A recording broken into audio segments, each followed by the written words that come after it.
Hello dear students and friends, आज की इस वीडियो में बात करने वाले हैं नवोदय विद्यालय समिति एनवीएस नॉन टीचिंग रिक्रूटमेंट 2024 के बारे में। आपको बता दें कि नवोदय विद्यालय के बारे में आपने पहले भी सुना होगा, लेकिन यहाँ पे जो वैकेंसी निकाली गई है ये नॉन टीचिंग के रिगार्डिंग, यानी कहने मतलब यहाँ पे टीचर के लिए वैकेंसी नहीं है। टीचर के अलावा और भी बहुत सारे अलग अलग पोस्ट होते हैं पार्टिकुलर विद्यालय में या फिर बड़े बड़े संस्थान में, उन सभी पोस्टों के रिगार्डिंग यहाँ पे वैकेंसी को निकाला गया है। अलग अलग प्रकार के वेरियस पोस्ट हैं, तो इस पार्टिकुलर वीडियो में हम तमाम पोस्ट के बारे में आपको डिटेल देंगे। वीडियो में यह भी बताया जाएगा कि पोस्ट के रिगार्डिंग एज लिमिट क्या रखे गए हैं, एजुकेशन क्वालिफिकेशन क्या रखा गया है, सिलेबस क्या रहने वाले हैं, सैलरी आपको कितनी मिलेगी, सभी पोस्टों के रिगार्डिंग सिलेक्शन प्रोसेस, सभी पोस्टों का क्या क्या रखा गया है, आपको तमाम जानकारी दी जाएगी। तो वीडियो पे बने रहिएगा और कंप्लीट वीडियोस को वॉच कीजिएगा। स्टूडेंट्स, यदि आपको कोई भी डाउट होगा तो हमसे कमेंट बॉक्स में लिखकर बिल्कुल पूछिएगा। और सभी दोस्तों भाइयों से यह भी अपील रहेगा कि वीडियोस अच्छा लगे, इन्फॉर्मेटिव लगे तो वीडियोस को लाइक एंड सब्सक्राइब जरूर कीजिएगा, दोस्तों में भी शेयर कीजिएगा ताकि आपको सारे अपडेट्स यहाँ पे मिलते रहते हैं। चैनल को जरूर सब्सक्राइब कीजिएगा ताकि सारे गवर्नमेंट अपडेट्स आपको यहाँ पे सही समय पर मिल सके। चलिए बढ़ते हैं ऑफिशियल नोटिफिकेशन की ओर। तो स्टूडेंट्स, आप सभी लोग यहाँ पे देख रहे होंगे, ये आपका ऑफिशियल नोटिफिकेशन है। तमाम नोटिफिकेशन, तमाम चीज़ें आपको डिस्क्रिप्शन में मिल जाएगी, वहाँ से जाकर डाउनलोड कर पाएंगे। स्टूडेंट्स, आपको बता दें नवोदय विद्यालय समिति के द्वारा यह पार्टिकुलर वैकेंसी जारी किया गया है। इसका पार्टिकुलर नोटिफिकेशन आप यहाँ पे चेक कर पा रहे होंगे। यहाँ पे आपके अलग अलग विभिन्न प्रकार के पोस्ट हैं। यहाँ पे स्टूडेंट्स ध्यान से देखिएगा। आप अगर तो स्टूडेंट्स आपको नेक्स्ट बताते हैं इसके बारे में, आपका यहाँ पे जो पोस्ट है वो किस किस प्रकार का पोस्ट है। तो आप देखेंगे यहाँ पे आप ऊपर में पोस्ट का नाम पढ़ेंगे, जैसे assistant section officer, audit assistant, junior translation officer, आपका फिर लीगल असिस्टेंट, ये तमाम पोस्ट है। ये HQ और RO कैडर के रिगार्डिंग आते हैं। बाद बाकी ये सारे पोस्ट GNV कैडर के रिगार्डिंग आते हैं। ठीक है, तो ये कैडर के बारे में हम बात में आपको समझा सकते हैं या फिर इसको इतना जानने की जरूरत नहीं है। जो मेन चीज़ें हैं उसे समझिएगा। यहाँ पे स्टूडेंट्स बात करते हैं पोस्ट के बारे में, तो फीमेल का जो आपका स्टाफ नर्स का पोस्ट है उस सभी पोस्ट के रिगार्डिंग, ये जो पर्टिकुलर पोस्ट है उसके रिगार्डिंग कैटेगरी वाइज वैकेंसी आप यहाँ पे चेक कर पाएंगे। टोटल यहाँ पे 121 पोस्ट पे इस वैकेंसी को निकाला गया है। उसी प्रकार से आप अगर आगे भी देखेंगे तो आपको सारे पोस्ट के रिगार्डिंग तमाम जानकारी मिल जाएगी, जैसे कि किसी भी पोस्ट के रिगार्डिंग कैटेगरी वाइज वैकेंसी क्या है। एक और बता दें आपको, जैसे स्टेनोग्राफर ग्रुप C का पोस्ट है, इसके रिगार्डिंग टोटल वैकेंसी 23 है और टोटल कैटेगरी वाइज वैकेंसी यहाँ पे आप चेक कर सकते हैं। जो हैंडीकैप कैंडिडेट होंगे वो भी अपना चेक कर पाएंगे, और जो जनरल OBC ST SC वो सारे कैंडिडेट यहाँ पे अपने वैकेंसी को चेक कर पाएंगे। तो स्टूडेंट्स, आप अगर देखेंगे यहाँ पे तो टोटल यहाँ पे टोटल 14 पोस्ट है। सभी का पोस्ट कोड, सभी का अगर टोटल वैकेंसी यहाँ पे चेक करना आप चाहेंगे तो कैटेगरी वाइज देख सकते हैं, जिस भी कैटेगरी से बिलोंग करते हो आप।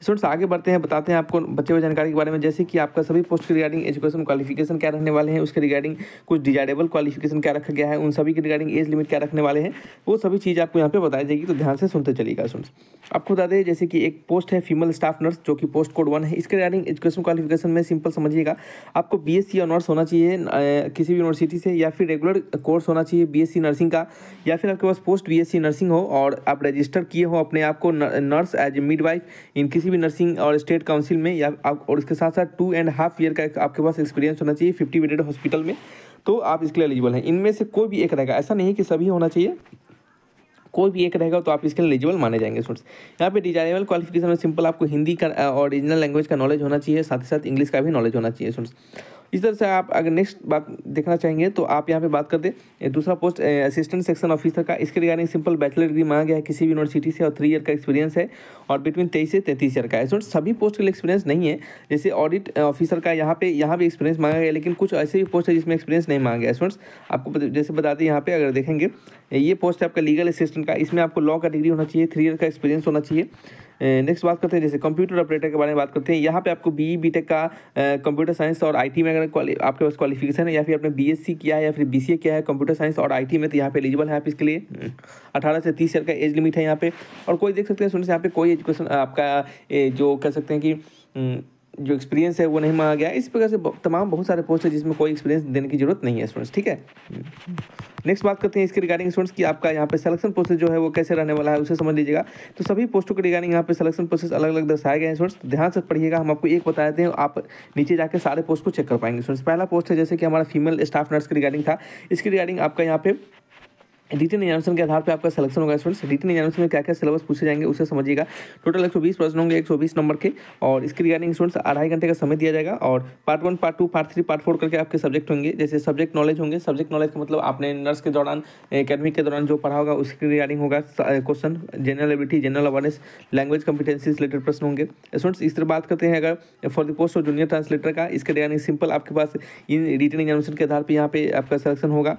उसी प्रकार से और भी कुछ पोस्ट है जिसमें इसमें आपका इंटरव्यू भी रहने वाला है। जैसे देख लीजिएगा, यह आपका पोस्ट है एक आपका लीगल असिस्टेंट का। इस लीगल असिस्टेंट के पोस्ट में आपका पार्ट 1 में एग्जामिनेशन होगा, उसका सिलेबस आप पैटर्न ऊपर से देख सकते हैं। और आपका स्टेज 2 में क्या होगा, यहाँ पे इंटरव्यू होगा और यानी रिटन और इंटरव्यू के आधार पर सिलेक्शन होगा। उसी प्रकार से स्टूडेंट्स बात करते हैं for the post of stenographer, यहाँ पे कॉम्पिटिटिव एग्जामिनेशन होंगे। देन फिर आपका स्किल टेस्ट होगा। स्किल टेस्ट में आपका डिक्टेशन होगा 80 वर्ड पर मिनट का, और ट्रांसक्रिप्शन होगा आपका कह सकते हैं कि 50 MTS इंग्लिश में और 65 MTS हिंदी में, ठीक है, ऑन कंप्यूटर पे, यानी वहाँ पे आपको क्या कहा टाइप करना होगा, ठीक है।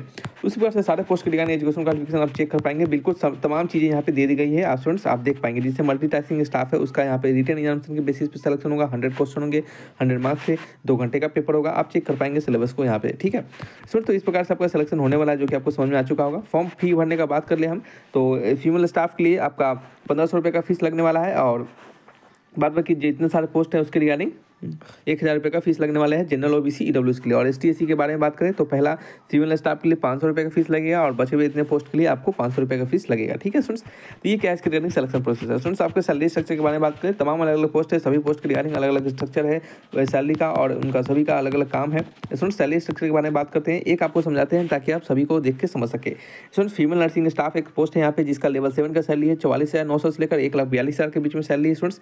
तो यहाँ पे आपका जो बेसिक पे होता है और अदर अलाउंसेस होते हैं, इनको मिलाकर आपका सैलरी बनता है। बेसिक पे आपका 45K है, और अदर अलाउंसेस को जोड़कर स्टार्टिंग का सैलरी स्टूडेंट्स आपका यहाँ पे कह सकते हैं कि 55 कह सकते हैं कि या फिर 60K से अबव ही आपका सैलरी बनने वाला है, ठीक है स्टूडेंट्स। उसी प्रकार से एक और आपको समझा देते हैं, जैसे एक हमारा लास्ट पोस्ट था जो कि था मल्टीटास्किंग स्टाफ का, वो उसके बारे में आपको थोड़ा समझा दें।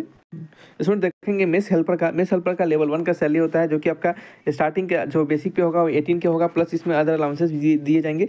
तो बेसिक पे प्लस अदर अलाउंसेस मिलकर आपका स्टार्टिंग सैलरी वहाँ पे 25 प्लस ही आपका रहने वाला है। कितना 25K प्लस रहेगा आपका, ये 35K प्लस के बीच में आपका जा सकता है, ठीक है स्टूडेंट्स। उसी प्रकार से आपका एक और पोस्ट है जो कि यहाँ पे देख पाएंगे आप मल्टीटास्किंग स्टाफ का, ये आपका HQ और RO कैडर में आता है। यहाँ पे लेवल 1 के सैलरी ही बिल्कुल दिए जाएंगे। कुछ और स्टूडेंट्स आपको ये बताना भूल गए थे, आपका जो एज रिलैक्सेशन मिलता है वो यहाँ पे भी दिए जाएंगे। तो जितने भी पोस्ट है उनका एज यहाँ पे दिया गया है, जैसे ये पोस्ट है जूनियर सेक्रेटरी असिस्टेंट का, इसका 18 से 27 ईयर का पोस्ट है। तो ये पोस्ट में आपका एज रिलैक्सेशन में मिलेंगे अलग अलग कैटेगरी के अनुसार। स्टूडेंट जैसे इसका लेवल 2 का सैलरी है तो 19,000 बेसिक पे है, और इसका जो बेसिक पे प्लस अदर अलाउंसेस मिलकर आपका यहाँ पे सैलरी बनता है। बेसिक पे प्लस अदर अलाउंसेस, बेसिक पे आपका 19K है, प्लस इसमें अदर अलाउंसेस जोड़ेंगे तो आपका स्टार्टिंग का सैलरी जो स्टूडेंट्स आपका इनर सैलरी बन जाएगा वो लगभग कह सकते हैं कि 30K प्लस आपका सैलरी यहाँ पे बनेगा, ठीक है स्टूडेंट्स। क्योंकि इसमें house rent allowance, DNS allowance, बहुत सारे अलाउंस यहाँ पे दिए जाते हैं स्टूडेंट्स। टोटल मैक्सिमम सैलरी आपका यहाँ पे 63,200 होगा, यानी आपका जब तक आपका काम करेंगे उस एज ए पोस्ट पर, इस पोस्ट पर, तो आपका मैक्सिमम सैलरी 63,200 पे जा सकता है, आगे भी बढ़ सकता है पोस्ट के अनुसार, ठीक है स्टूडेंट्स। ये तमाम जानकारी आपको यहाँ पे दी गई होगी, आपको मिला होगा। यदि कोई डाउट होगा तो हमसे कमेंट बॉक्स में लिखकर बिल्कुल पूछिएगा। रखते हैं इस वीडियो को, मिलेंगे नेक्स्ट वीडियो में। Thanks for watching.